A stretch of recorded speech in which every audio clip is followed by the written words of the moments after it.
Benvinguts a la secció que us acompanya els dimarts i els dijous des del Sense Distància, avui per tancar temporada d'aquest espai produït pel Centre d'Estudis Econòmics i Socials, el CES, i patrocinat per la Fundació La Caixa. Tenim amb nosaltres, com és habitual els dijous, el Josep Àngel Colomés. Bona tarda, Josep Àngel. Què tal, Ignasi? Bona tarda. La jugadora de bàsquet Caitlin Clark omple pavellons, fa rècords d'audiència i ven samarretes com si fos una estrella de l'NBA, però cobra un salari més baix que un jugador masculí de segona fila, per dir-ho així. Sí, l'esport professional femení creix, però encara està a anys llum del masculí. Per exemple, el serbi Nikola Jokic té un salari de més de 50 milions de dòlars l'any. Això és 250 vegades més del que cobra una de les jugadores de bàsquet més importants del moment. Sabrina Ionescu, que té un sou anual de poc més de 200.000 dòlars o 500 vegades més que el sou de la mediàtica Caitlin Clark, guanya 78.000 dòlars l'any. Ara bé, Clark, en patrocinis, s'embutxaca uns 3 milions de dòlars l'any. Es retallaran les diferències? Cada cop hi haurà dones esportistes més ben pagades? Per parlar de l'esport femení i de l'economia, d'esport femení i d'economia, qui tenim avui? Josep Àngel. Doncs Ignasi, per parlar-ne està amb nosaltres una veu imprescindible per entendre l'esport femení des del territori i des de la trinxera, el Pep Ribes. Ell és president del Cadí La Seu, un equip històric que competeix des de fa gairebé 25 anys a la màxima categoria estatal. Doncs ja el podem saludar. Senyor Pep Ribes, bona tarda, com estem? Hola, molt bona tarda. Bé, aquí estem. Donar-vos una miqueta de dades si les necessiteu. Sí, no, encantats i agraïts per haver-nos atès. Quan veu el fenomen d'aquesta jugadora dels Indiana Fever, Caitlin Clark, què en pensa?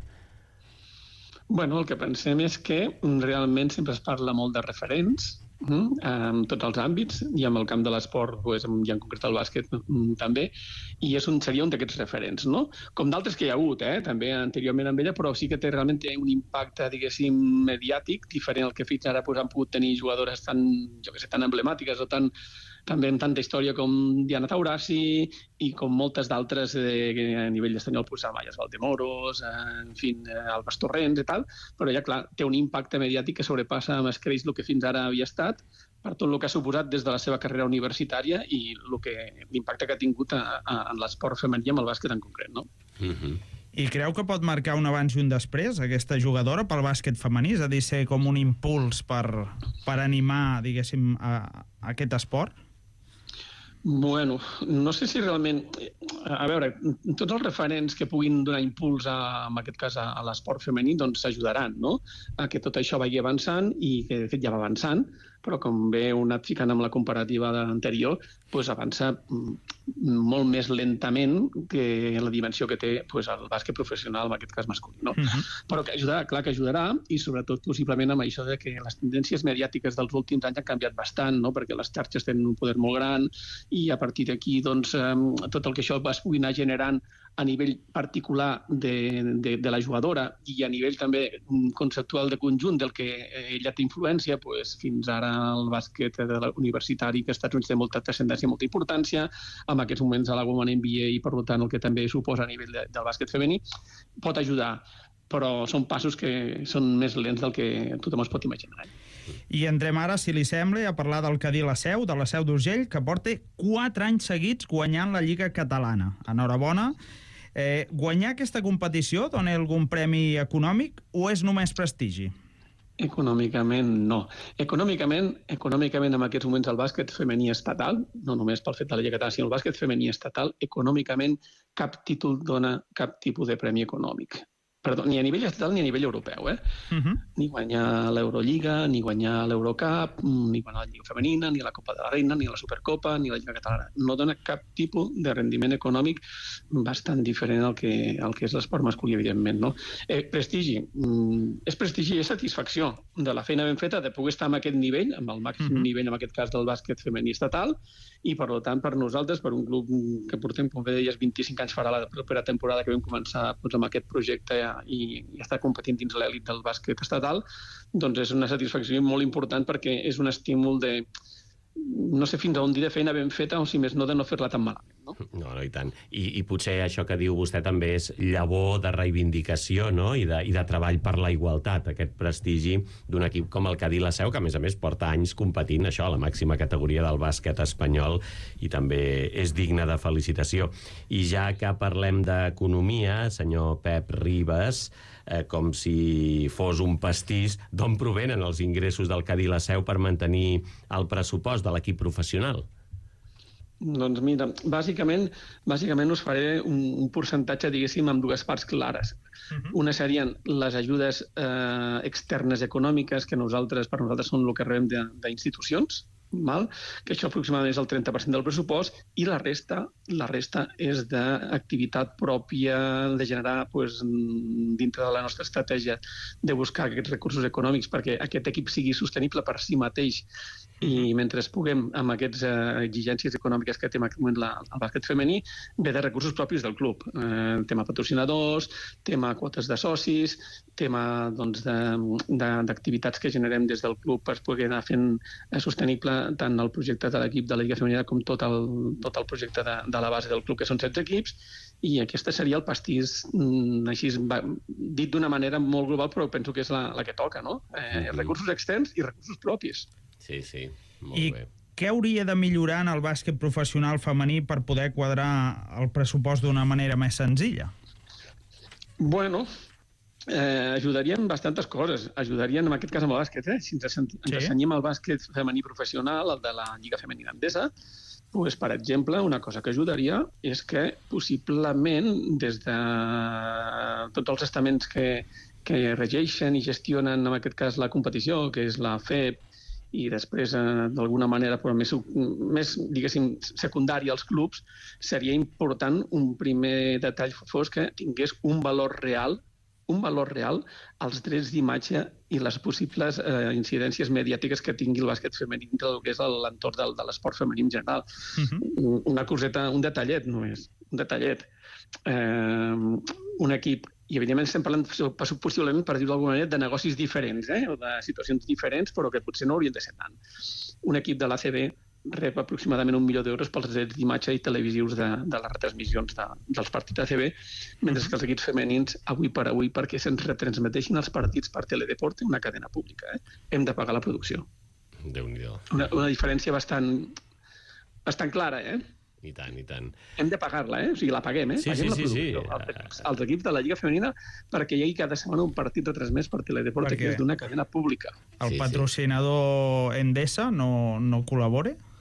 Sí, com a patrocinador aporta, però dintre d'aquesta aportació s'han de deduir aquests costos de producció entre altres coses. Són, afortunadament... O sigui, no és una suma D, sinó que és una ajuda a no restar tant. És com si us descomptessin amb la producció, diguéssim, els ingressos, que només faltaria que no tinguessi uns mínims ingressos, això és evident, sí. Però parlem de drets televisius, per exemple, com un exemple molt clar. Sí. Estem parlant avui amb Pep Ribas, president de l'equip de bàsquet Cadí La Seu, d'aquest club femení de referència a Catalunya i a l'Estat. Quina força interior manté al peu del canó després de tants anys, amb els números justos i sovint amb l'esport femení oblidat dels grans titulars, per dir-ho així? Important, aquest detallet oblidat dels grans titulars, perquè és veritat. O sigui, costa molt que l'esport femení, en general, tingui una incidència clara a nivell mediàtic. Evidentment, això ajudaria, en general.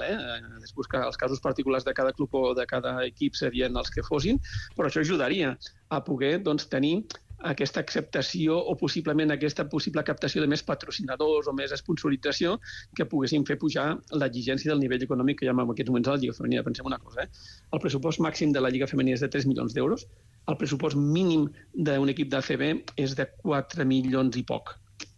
Si esteu per sota del pressupost més baix de la CB masculina. El més alt de la Lliga Femenina, el més alt. El pressupost mig de la Lliga Femenina és de 1.100.000, aproximadament 1.200.000, el pressupost mig. I els pressuposts baixos, entre el qual, evidentment, ja estem inclosos nosaltres de sempre i en aquest moment encara més, està entre 700 i 850.000 euros. Déu-n'hi-do. Llavors, clar, diu que què ens fa a nosaltres continuar lluitant per això? Bueno, primera, perquè creiem que dintre de la nostra modèstia, doncs, primer, que som un referent de continuïtat donar importància a l'esport femení, en aquest cas al bàsquet femení, i portar-lo al màxim nivell estatal, com hem dit abans, 25 anys, no 4 dies, sinó 25 anys, des que vam començar això. Sí.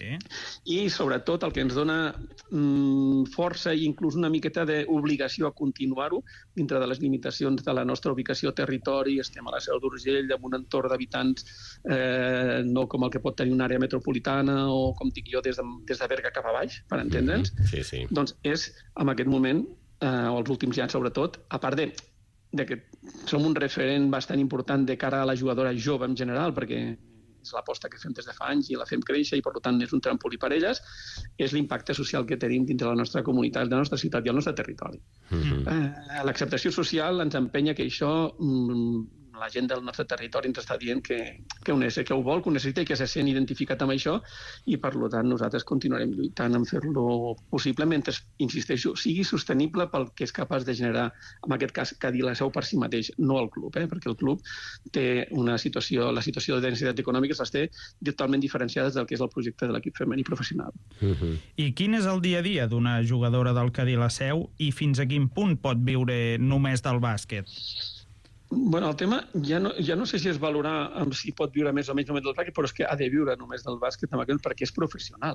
Sí, penseu que la Lliga Femenina Endesa té un conveni professional ja totalment regulat i legalitzat des del setembre de l'any passat, que obliga els clubs a un sou mínim, per tant, a unes obligacions tributàries que nosaltres com a club ja les tenim instaurades des de fa 18 anys.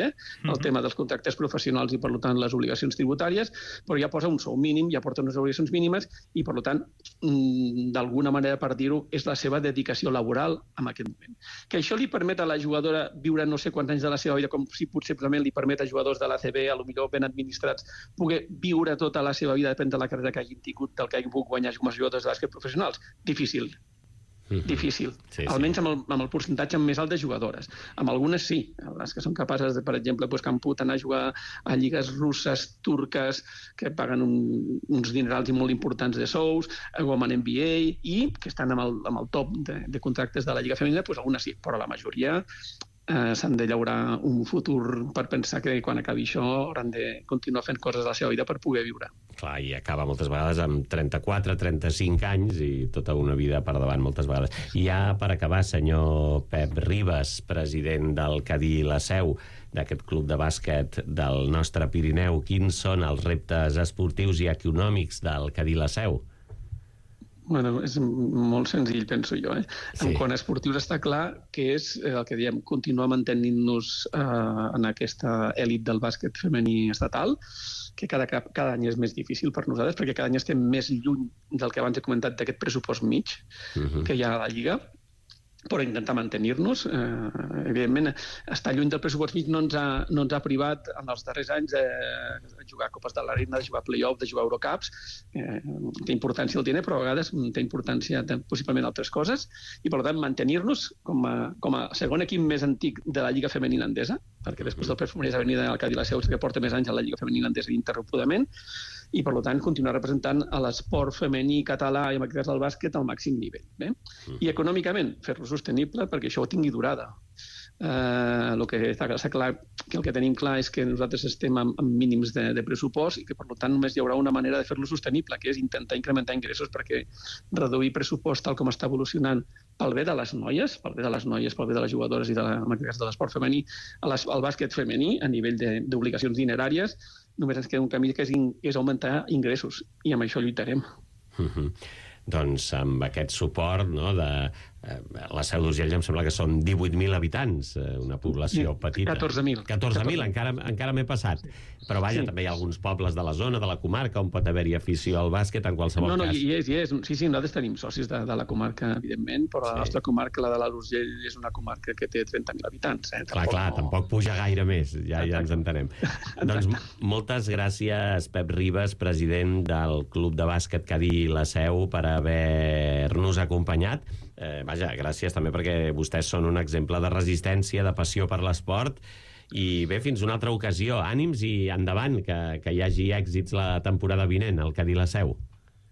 Gràcies. Ànims els tenim tots, perquè si no seria difícil portar endavant un projecte com aquest, i gràcies per la vostra, diguéssim, en aquest cas, atenció i visualització, que també és important. Moltíssimes gràcies. Adéu-siau.